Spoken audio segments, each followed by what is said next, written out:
The system is broken and the people need to fix it. Thank you. You're ready, okay.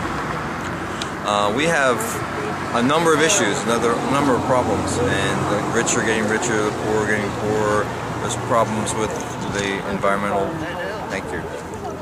environmental degradation, and it goes on and on and on. Jobs shipped overseas, and I could say one thing with assurance, and that is that money in politics, lobbyists, is not solving any of those problems. It's not helping one bit. To the contrary, it's making things worse. And that's why a lot of the people are out here, because of that problem. Thank you. Say what? Our country is today beset by a wave of seemingly intractable problems. Massive debt, public and private, increasing joblessness, home foreclosures,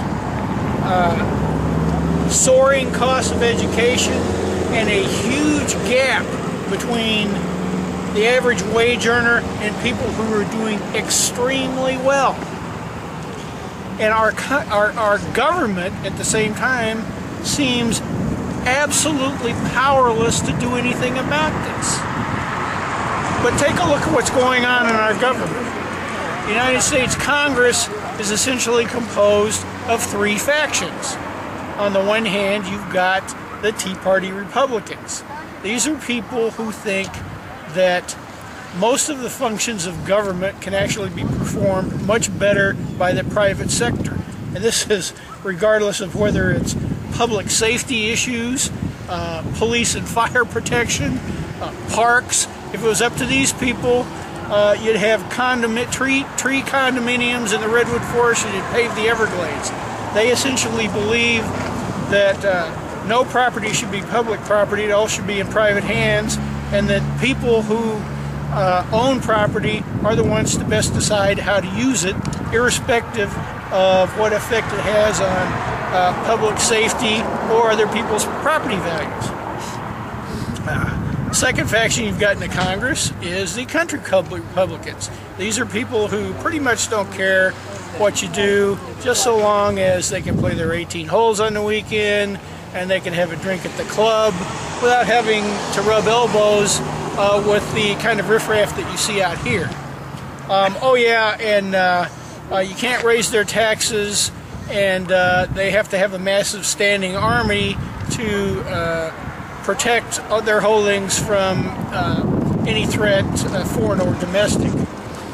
They would much rather see, and they don't want you to tax their income, which is largely capital and dividends. They want you to tax the kind of people you see out here, our income, which is largely wages, and to pay for all of that. Then in the White House, you have the current occupant, who practically before this week has never taken an opportunity, even though he was swept in on a massive wave of hope and change, has taken very little opportunity until this week to speak to the needs of the 99% and the problems that I just talked about before, particularly the massive gap in income between those doing extremely well and the rest of us scraping to get by. He's being challenged, of course, in the next year by essentially, at this point, two contenders and a pack of pretenders.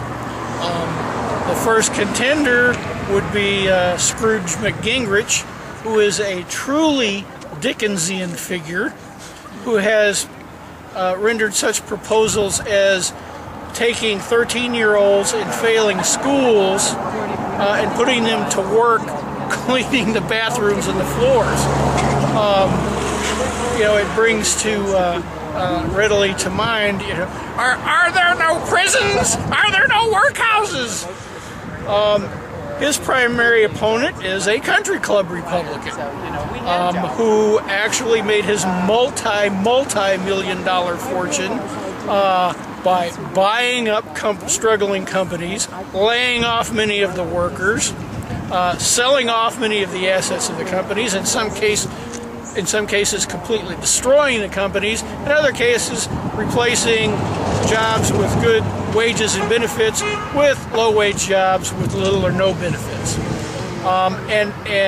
These two contenders are followed by a pack of pretenders who are largely social conservatives who think things like that there's an American embassy in Iran, and who equate things like homosexuality, bestiality, and pedophilia.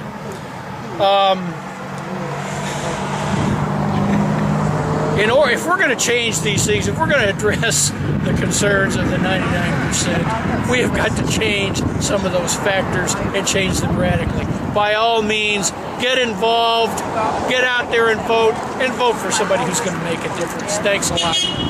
Today, I just want to thank the People's Senator Bernie Sanders for introducing legislation to amend the Constitution to get rid of and take care of the Government United case, to pretty much wash out that decision.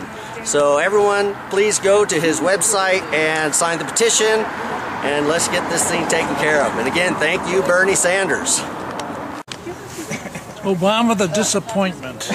There you go. All right, that's good enough. That there are two bills in the Senate to repeal Citizens United. One is presented by Bernie Sanders. I'm not sure the other one. And that maybe we should call our senators and support that effort. I think we should occupy Congress, because Congress has the power, and Congress is obstructing our having a carbon tax. We need a big carbon tax so that we can get the carbon in the atmosphere down to 350 or less. And we should do it very fast, because otherwise we're losing our soil, our water, our drought is increasing, and it's happening extremely fast. So we need to occupy Congress so that Congress will do the right thing. Okay, speak away. All right, this is your friendly public access TV man, stepping from behind the camera to talk about a subject that has heretofore been neglected, and that's global warming. I mean, the corporations can take over the country, we can impose martial law, but if we don't solve the problem of human-induced global warming, we're all in the shit can. Now, what I'm going to propose to my comrades here is to go to the county council and say, any of you that still don't believe that the human-induced global warming is true, I want you to resign, because you're a threat not only to yourself but to all others, and you have to go, and that goes for any other county official that believes this. And we're going to find out who you are, and we're going to root you out. Thank you. Thank you. Okay. Now, I am ready to call upon Wall Street